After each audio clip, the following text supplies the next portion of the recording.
Thank you, everybody, for joining us for the third episode of Movers and Shakers, which is a podcast that highlights fantastic businesses here in the Niagara region.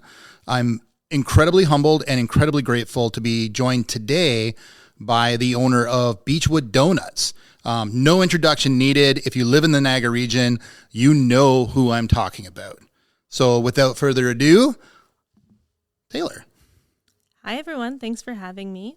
Thank you for coming. I really, really appreciate you doing this. Normally, I would promote that, I'm helping to, amplify the message of businesses. But to be fair and honest, you're probably doing me a favor because your business is amazing and you guys own it on social media. Everybody knows who you are around here. If you say the name Beechwood, automatically people say, "Oh, donuts." Yeah, I guess I'm at a loss for words. Yeah, I appreciate it. No, I love what you do. As most people know, I love food, and donuts are one of the better parts of the food industry for me. So, yeah. You can't go wrong. So, and you do so much with them. And like for me, I get asked all the time, where do I like to go? What do I like to do? Because people that know me know I'm a foodie and I love to eat, and I've been darn near everywhere in the Niagara region at this point. And there's a few things that I love to buy from you that you can't get anywhere else. So I'm going to throw one at you right away. So I remember I had a vacation. I went down to the Florida Keys. This is a long time back. And it was the first time that I'd ever had key lime pie. And I had it fresh, like very fresh, right down there where it's made, and it's kind of their thing. And it was amazing. And since then, I've had all of these versions that you buy, the frozen, the not frozen, the grocery store, in a good restaurant and fine dining restaurants. Sometimes they have it on the menu. They all suck. They all don't taste very good at all in comparison. And then I had a key lime donut, and I was absolutely blown away. So you do some fantastic things with donuts. But we're not here to talk about me and my stomach. What we're here to talk about is your story and get that out there so people can kind of get a behind the scenes look a little bit on how you do what you do. So I guess the first question is why donuts? Well, I'm actually one of the co-owners. So my partner Shane is the donut guy. He was a self-taught baker. When he went vegan, there wasn't a whole lot of vegan options. This is like a decade ago. So he was making a lot of stuff at home, and then at his job that he first started baking, at home, he would bring stuff to work and everyone's like, "Oh, this is great." And he eventually moved up to be a baker at that job.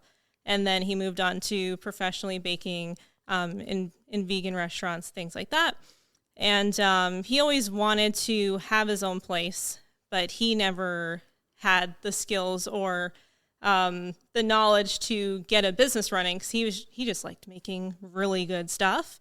And then on the flip side, here's me. I really wanted to, own my own business at some point, but I didn't know how to make anything.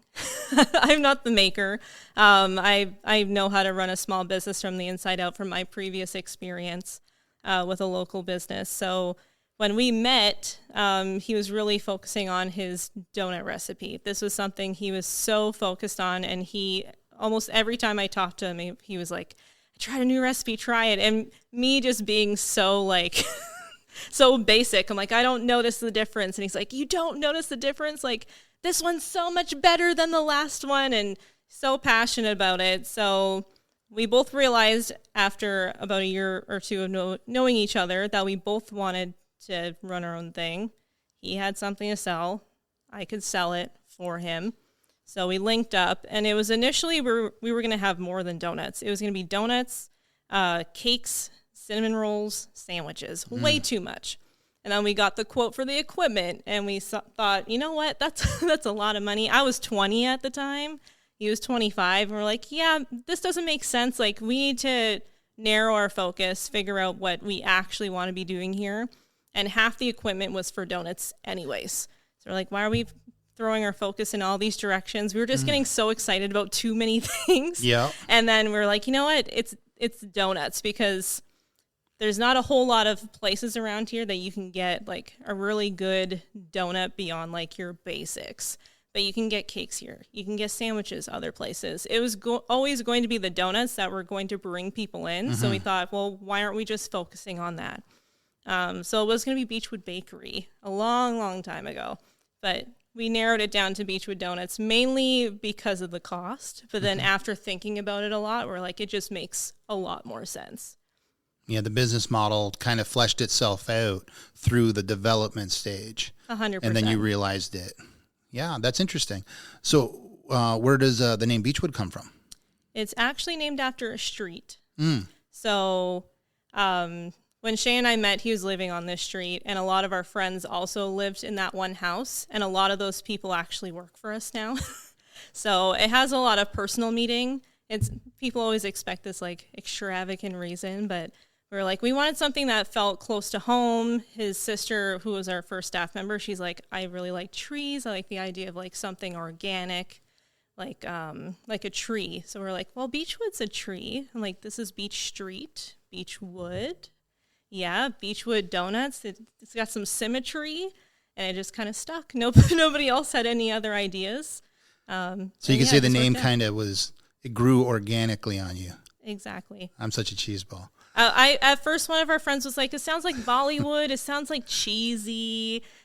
We're like, oh, we kind of like it. Just almost like the way it flows because it is so symmetrical. Like, it just looked good. Yeah. So, yeah, it has some personal meaning. Okay. And then you had to find a place. Yes. And you landed in St. Catharines. Was that your first choice? Yeah. I am born and raised in St. Catharines. Shane's lived kind of all over the place, but we always knew that St. Catharines is going to be the place because that's where we live. And we wanted to build in our community. So a lot of people ask, why not Toronto? And I tell them, I don't live in Toronto. Yeah. I'm not commuting 2 hours to work, Yeah. I didn't pick the place. I picked what I wanted to do and grow in my own space. And you have grown. You've moved now. I think, was that about 5 years ago? 3 years ago? It's exactly 5 years, like almost to the day. Oh, really? We signed the lease for the new place. Yeah. Oh, interesting. So, and that was you just needed more production space, or? We needed more space. So our very first space, before we moved in, it was a retail store in there. So we kind of had to make it work. It was super small. Basically, all you saw in there was all there was. And that was on St. Paul. It was right around the corner on James Street. Oh, right. So it's actually just 3 doors down if you count around the corner. And the only part you couldn't see was this tiny like strip in the back. Like there was 2 doors, and it was basically like an in and out. And it was like our storage room / my tiny desk office beside the bathroom. Like you saw everything when you walked into the store. It's a beautiful space because you could see everything. It was so bright. We loved it, but it wasn't working. It was so small. We were tripping over each other. We just needed more room. And then we actually was approached by the landlord at the time at the storefront around the corner because we had been kind of scoping it out because we had a 3-year lease at our first place. And we're like, well, our lease is almost up. We need more space. We want to stay downtown. At the time, there wasn't a whole lot of storefronts available. When we first looked, there was a ton. There wasn't a whole lot going on. It was like before the Meridian Center, before the PAC. There was a lot of empty space. But 3 years in, it was like very hard. But we had a lot of people approaching us. And a lot of spaces, it was like, yeah, it's okay, but like it's not really the location or it's not the size we're looking for. And then eventually it was like, this space makes sense. It's not a space that makes sense for a lot of people, but 3,000 square feet, like we can fill that pretty quickly. So it kind of fell in our laps at the right time because we didn't actually find it. It wasn't actually on the market. I guess they had a tenant that was looking to get out of the lease they had just signed, or they had some kind of agreement. And then they realized downtown wasn't really the best fit for their business. So the landlord's like, well, if I find somebody that can fill your spot, then we'll just let you go, right? And it just kind of worked out perfectly that way. Cool. And so we were there last month, and it's interesting because it doesn't, like, the storefront doesn't look big from the road, right? And that's kind of the thing with a lot of those downtown kind of units. Then you get in and it's so deep. It's kind of mind-blowing. And then you get back and you start going through the different layers of your business, and that's fascinating. So I think the next question I have for you, what I'm really interested in understanding, because I have a bit of a background in kitchens. Obviously, it's one of the things, I love food. So like my whole life, whether it was when my parents owned a pizzeria and I worked with them, or, working here in Niagara Lake at the Queen's Landing, just doing prep cook stuff. Like I've always been fascinated with kitchen work. And you seem to have a very industrialized kind of system. Like you have everything from the back to the front set up. So everything is in order and has its specific place. Yeah, that was definitely intentional. It's funny with us, we always have to get architects and engineers to sign off on our stuff, but we're always the ones that are actually developing the floor plans every single time. We usually come to an architect because we have to get it approved by an architect, right? And often when you go to somebody like that, they don't understand your business like you do. Mm-hmm. And with Shane and I, we're there every day. We're in it. We're definitely like very present in our business, and we understand what needs to happen with the workflow because we're in it with the staff. So for us, when we come in, we're like, okay, this is exactly what we want. Like, don't change it. Just put it on a big sheet of paper, stamp it, sign it. We'll give you the money. We'll bring it to the city. So for us, we knew exactly what we needed. We knew where all the pain points were, because we're constantly, we're working with the staff in the store with them rather than just like asking people what they would like. Mm-hmm. Or we're setting stuff up for us because we're in it with them. As you can see when you came the other day. Yeah, you're elbows deep. You're fully engaged. No, I'm in it. You guys can you guys can go along, but I'm here and Shane's somewhere down there, and we just gotta keep trucking. Yeah, exactly. When we came in, you were both just going. And it wasn't, you have an office, but it more looked like it was a catch-all space, and it wasn't really being used, every day as your main point of reference. Like you didn't use, that's not where you work. No, that's when I'm lucky and I have time, that's where you'll find me. But typically every week it's like, okay, if somebody needs a shift covered, if somebody calls it, that's me. I'm in it. I'm there. And, then my office is like after my 10-hour shift, and then I'm getting my stuff done kind of thing. Right. Yeah. The life of a small business owner, right? Yeah. It's at least centrally located right in the middle. So I'm able to get to it wherever I need. But yeah. Do you use any specific, I don't know much about Doughnuts. Okay. Other than eating them. And I don't know really what it takes to make the quality of product you make. So I don't know if there's special fryers, ovens, or anything that you use. Obviously, I don't want you to give away any trade secrets because you are one of a kind. But is there like a specific thing that you do in your process, how you've set it up, that you've learned over time? This is how it has to be. Is there anything specific that way? Or is it just through the years of perfecting and honing the art, it's just you've perfected how to do it? The funny thing about donuts is the reason why you don't see a lot of donut shops that make them fresh every day is they're a pain. They're so finicky. Has to do with the temperature outside, the temperature inside, the humidity outside, the humidity inside, like the temperature of the water, like all these things factor in, and technically the recipe's different every day. You basically have to adjust. Anyone who works with yeast dough knows what I'm talking about. It just takes a lot of knowledge of the science behind it and knowing what you need to adjust based on all these different factors. You can even look up like charts online, troubleshooting for donuts. So vague. Like they didn't rise enough. Why? And it's like, might be too humid, might not be humid enough. Might have been a change in elevation. Exactly. Like it'll basically say it could have been anything, but like in a more specific way. Like you might have had too much or too little water. Great. Which one was it? Like, yeah, you really have to understand and know what you're looking for in the quality of the product. And then to be able to troubleshoot it every single day. It's a challenge, but a lot of people enjoy the challenge. It is frustrating. Because donuts are frustrating, unless you have like the perfect climate. It's like a box with like no doors, everything's completely controlled, but that's not the reality of most places. So yeah, they're definitely challenging. It's a lot of science, it's a lot of math. A lot of people don't think that coming into it, but baking is a lot of math. Baking is nowhere near as forgiving as cooking. And I've always I've always noticed that whenever I'm doing something with baking, you need to have the recipe pretty solid. You know, with cooking, if you put a pinch too much of something, whatever, it'll still taste fine.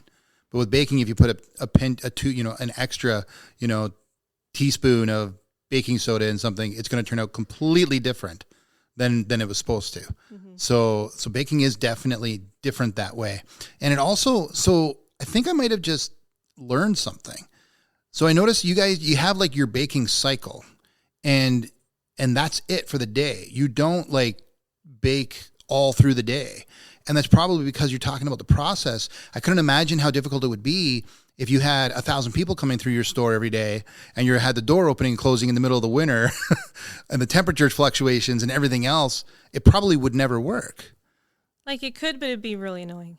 And I mean, there's a reason why like we try to keep that portion farther back because there's less door openings. We have that glass wall, but like there's a doorway in it, So, but yeah, they're finicky, and it's a 4-hour process too. It's not like cookies where you can just like have the batter and you bake the cookies and you can go to bed and just wake up when the store opens, right? You have to make them fresh every single day. Yeah. We're not like making them and then it's good for the week or good for a couple days, or we can freeze them. It's waking up, starting at 4 a.m. on a normal day, getting that dough started and having the process repeat itself all day until we've decided that's the amount we need to do. And since it is like a 4-hour window, we need to decide how many to do early. So it's a lot of like trying to gauge, again, is it going to rain today? Is it going to be nice out? Are people are going to be walking around? Is there any events? Trying to figure out how much to make it till close, but not have too many at close, but not sell out too early. It's all a lot of challenges every day. That's a good way to put it. Yeah. So we're gonna switch up and we're gonna go to flavors. Now you said earlier that it's taken him a long time to perfect his flavors, and he's incredibly passionate about it. Do you take any role in that now, or is that still his baby? It's mainly him. Like for him, it's more like the dough quality. I'm the one that gives like all the ideas, or like I'll pass on ideas from the staff, but often it's me every month sitting in the office thinking like, what have we done before? How can we do it better? Because I'm the one on social media as well. So I'm the one that knows, which photos that I've taken that do well. Why? Is it the photo or is it what's in the product, photo? Right. How many versions of this flavor have we done? Which ones do better? What do people want to see? So I'm always giving them the list, and he's usually the one going, nope, not going to do that again. Nope, okay, we'll do that one. Or we can change this one a little bit. He's the one that tweaks the recipes. I'm usually the one that's like, this is what the people want. Are we gonna do it? Can we do these? He likes to, do that side. What is your most popular flavor, if you don't mind? Cookies and cream, probably, or birthday cake. I took away birthday cake one December once. I said, we're going to take it off the holiday menu just this once. We're going to do some other flavor, and people rioted. What about the December birthdays? We need to have birthday cake. How dare you? And I'm like, there's 20 other flavors you can have on your birthday still. Like, you still have a donut. It doesn't have to be that birthday one. Like, what if you don't even like birthday cake? You don't have to have it on your birthday. I feel like cookies and cream would be even worse. I'm not even gonna try to take it off. I can understand that one. Obviously, like I said, I like my specific ones. I'm fascinated by the Earl Grey, and how well you're able to get that, like how close it is. And I think I like the lemon poppy seed. Yeah. And I don't think that's normal. Why is that not normal? I don't know. I just feel like it gives me old man vibes. Maybe I'm projecting. It kind of does, but like Dutchie is even more like old man vibes. I had a Dutchie today. I didn't say anything. I mean, the donut you choose is kind of reflects your personality. I'm going to be honest. I feel like I can write a book on it, like every flavor. Usually that's in our interviews too. Like, what's your favorite flavor? And right away I'm like, I see it. Yeah. I could have guessed that one. Sometimes they surprise me a little bit, but what's your favorite flavor? I like Nanaimo only because that used to be my only flavor suggestion for anything when Shane was baking at other places. What should our featured cake be? Cheesecake, Nanaimo. This, that, Nanaimo. And he's like, that's stupid. But then he would do it and people loved it. I'm like, because it's the best dessert. It's such a good flavor. My mom used to make it, and I really loved it. And now the only way I can make it is out of a box, and it doesn't taste the same. No, I like the really well done Nanaimo. Yeah, I'm with you on that. It's my birthday cake every year. Whatever form of cake it is, it's always Nanaimo flavor. That's awesome. So what is in the future for Beechwood? What's your goals for the future? The whole experience of us opening the business wasn't like the typical experience. Like I remember the first day, me being super ambitious at like 20, I was like, we're going to sell the same as like a 24-hour Tim Hortons one day. And Shane and Leah were like, yeah, I don't think so. That's like 450. And that was the very first day. We made 250, which was a lot. Sold out in an hour. So it's noon. We're supposed to be open till 7. So then we thought, okay, I guess we just like close for 4 hours. We'll reopen at 5. We'll make more. Then that sold out again. So it's just a nonstop, like, what's going on? Like this isn't normal. Like we thought it was just going to be slow. Like we never paid for advertising, nothing. It was just word of mouth. You know, Shane and I worked on the store a lot ourselves. It was like 2 months of accelerated, we're there from first thing in the morning until like 11 p.m. every single day, just getting the store ready, doing as much of it as we could. And we would just leave the door open and people would wander in and be like, what are you doing? What's this going to be? Didn't really put any signage. I think I just like printed off like an 8x11 sheet of paper and put it on the window. Like nothing wild or anything. We will be a donut shop. Yeah, it's just like donut shop kind of thing. Like super low key. So we were not expecting anything. And just right off the hop, because we were selling out, that generated more interest. Why is this place selling out? What is this? What's going on? Like our very first customers were actually from Foregrounds Media, who used to be on James Street. And I remember seeing them after a really long day at like 11 p.m. And they're like, this is the best marketing employee you could never buy. I was like, I know, and I'm so tired. Like, it's so late. But it was great. And, you know, we kind of just learned as we went. And every time somebody asked, like, what's your plans for the future? What's in 5-10 years? And every time I would say, I'm just looking to like next week. Like my whole plan was just blown out of the water on the first day. So everything else has just kind of been, you know, we might as well just roll with it and see where it takes us. And now we're, I think, 7.5 years later, 30. That has triggered a few questions. So what is your like most sold donuts in a day? Because I know during the last couple of years, everything was kind of pre-order, right? There was a long stretch there where it was only pre-order. So did you do more with pre-orders or did you do less than normal with pre-orders? Like, how did that work? So it was less. So when COVID hit, we ended up just bringing a few staff back at a time.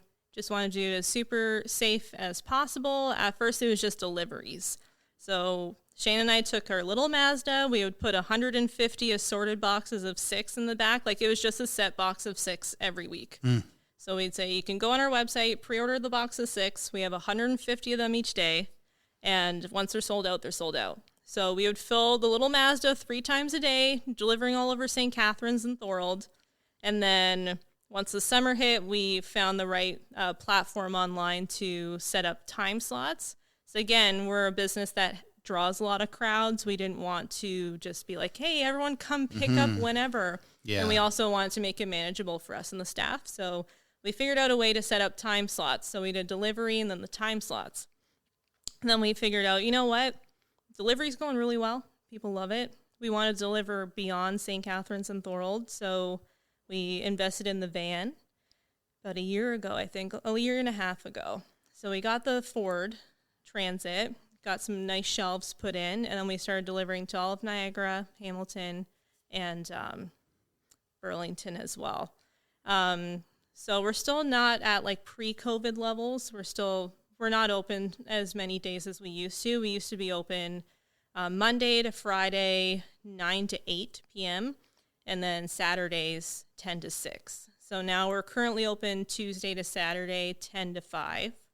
We're slowly inching towards where we were before with the addition of pre-orders and delivery. which is interesting because that's something we always wanted to do before, be able to do pre-orders, be able to do delivery.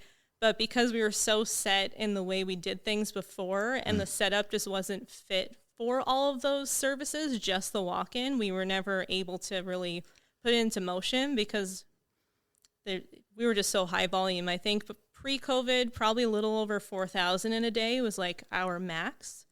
But now that we've had to kind of start from ground zero and build it back up, we built those services into our business model. And we're currently working with Ram Design to like redesign the whole entire front of the store. I don't know if you noticed, like the counter has moved from where it was before. We're doing a bunch of different things up front to make it permanently function for the walk-ins, the pre-orders, the delivery, all the things that we always wanted to do.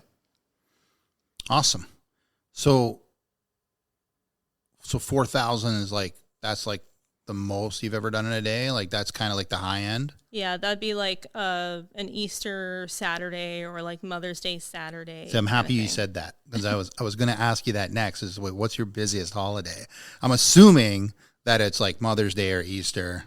Yeah, Easter, Valentine's Day. Oh yeah, Valentine's Mother's Day, Thanksgiving, Christmas Eve. For whatever reason, Father's Day doesn't do the same thing that Mother's Day does, but yeah, those are like the 5. Because dads always get the crusty old cinnamon donuts. Yeah, it's like, what do you get, Dad? I don't know, beer, nuts.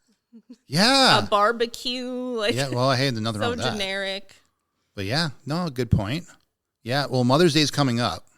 So I'm sure you're going to get a lot of business for that, especially now with things being open again. People are much more capable and able to get out and do stuff. I'm sure you're going to see a huge bump for Mother's Day. What's your favorite time of the year to, like, is there specific seasons in that you find that you really enjoy working and doing this? Not really. All the years kind of like blend together really, but it all just depends. There's always new challenges every year. So no season's ever really the same for us.